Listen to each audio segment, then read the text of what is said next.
Top that. We're going to talk to Mike Mo about his explosion switch flip right now. And so, Mike Mo, how do you feel about that explosion switch flip? Rick and I were standing right next to Marty with the button, just tripping off if Mike Mo is going to fucking land this or wheel bite. But if he wheel bites, is Marty going to push the button or not?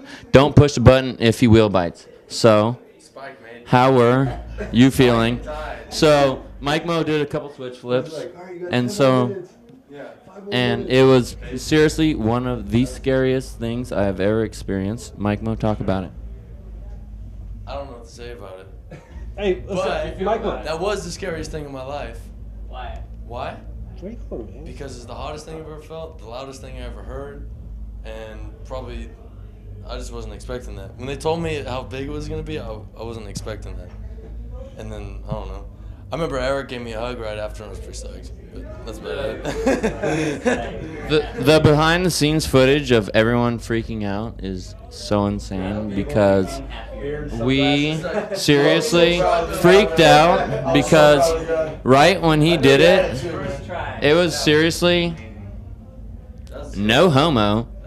I seriously was fucking freaking out. Seriously, no, that was the craziest thing I ever saw, and when he rolled away, I was very excited. Seriously, that was fucking insane. That's the Cairo. Cairo? Yeah, it's a different vibe. Ty's on another level, and like, I mean, we just talked about this the other day, and it's like, at the beginning, it's like, oh, okay, we're doing this video, and then it really sinks in, like, I was telling him, I was like, it's like, for me, growing up, like, the cast, I think about questionable, and then you got little kids coming up, they don't know about questionable, and this is their questionable, so I'm like, I feel privileged, and I'm to be a part of, like, the next generation's questionable, and I'm like, all right, I'm part of this, and then, like, so when I start thinking about that, I'm like, there's a lot of pressure on this shit, like, I gotta come through, and the whole production, everything, having Spike, having Ty, like, all these dudes, it's overwhelming. And motivation, or what? How do you? What is it? How does it's complete motivation. Like, it gets you hyped. I remember going on my first trip with Guy. And I was talking to Ty about this. Like, Guy would be up.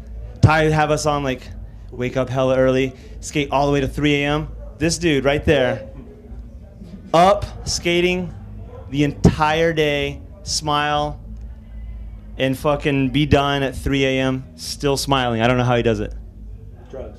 No. No. It's called love. It's called love for skateboarding. It's unreal. Like, if you're privileged enough to skate with Guy, you'll see what skateboarding can do for your life. It's like, I agree. It's unreal. And so, like, the whole project, like, is amazing. It's like a part of my life that I'm always gonna cherish. So I don't know what else to say about that. There's so many key things that, like, came together towards the end. Like, this dude hooking up the intro, 3 weeks before the premiere? How'd that come about? Did you guys not have a concept until then? No, we had a concept. I was just in Australia and working on my movie, and so we had the idea for like a year. Oh, longer than that. A couple years, yeah. I guess it was something we even threw around a year, right? The first idea was like cars flipping over and like we couldn't afford that. Punching through walls and all this other stuff, so then it kind of got streamlined. But yeah, what was your take on the video? My take on the video, I got to see probably, I get to come in at the end and just like sort of, shoot some things and get to watch the edit and, talk to Ty about it. And my take on it was, I was blown away just by the level of skating. Probably about a month before the premiere, Ty showed me a rough string out of it, and just, I didn't even understand half the skating. And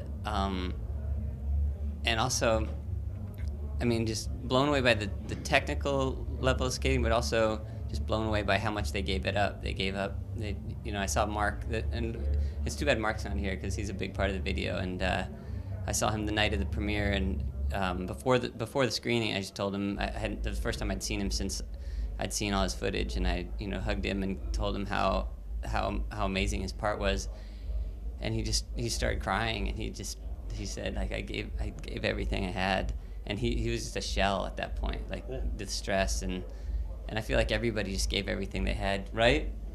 Right.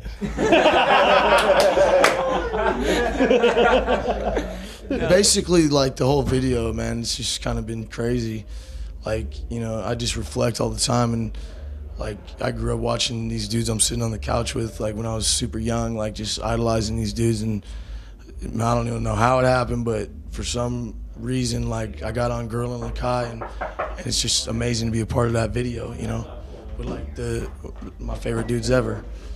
So it was awesome, man. No, I mean, I think the cool thing about making videos like this is like, for everyone, is that like, it's a chunk of our lives that's now embedded digitally forever. You know, whether it's on the internet or whether it's on a DVD or whether it's music or in print, it's like that's all been captured now, and it's like 4 years of everyone's life that's like digitally right there that we can look at. And you know, when you're kids, you have photos to look at, and this is just something that like, look at what all these guys did on skateboards and progressing skateboarding as a whole, and just, you know, it's really cool that these guys have that to look back at, fucking when they're 80 and have 20 grandkids and say, look what I used to do, you know. They're kicking us Malta, out. what do you want to say about Amen, that? sister. That video is sick.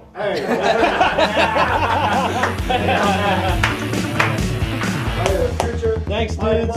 You guys are fucking awesome. I appreciate it. Great interview. Thanks, guys.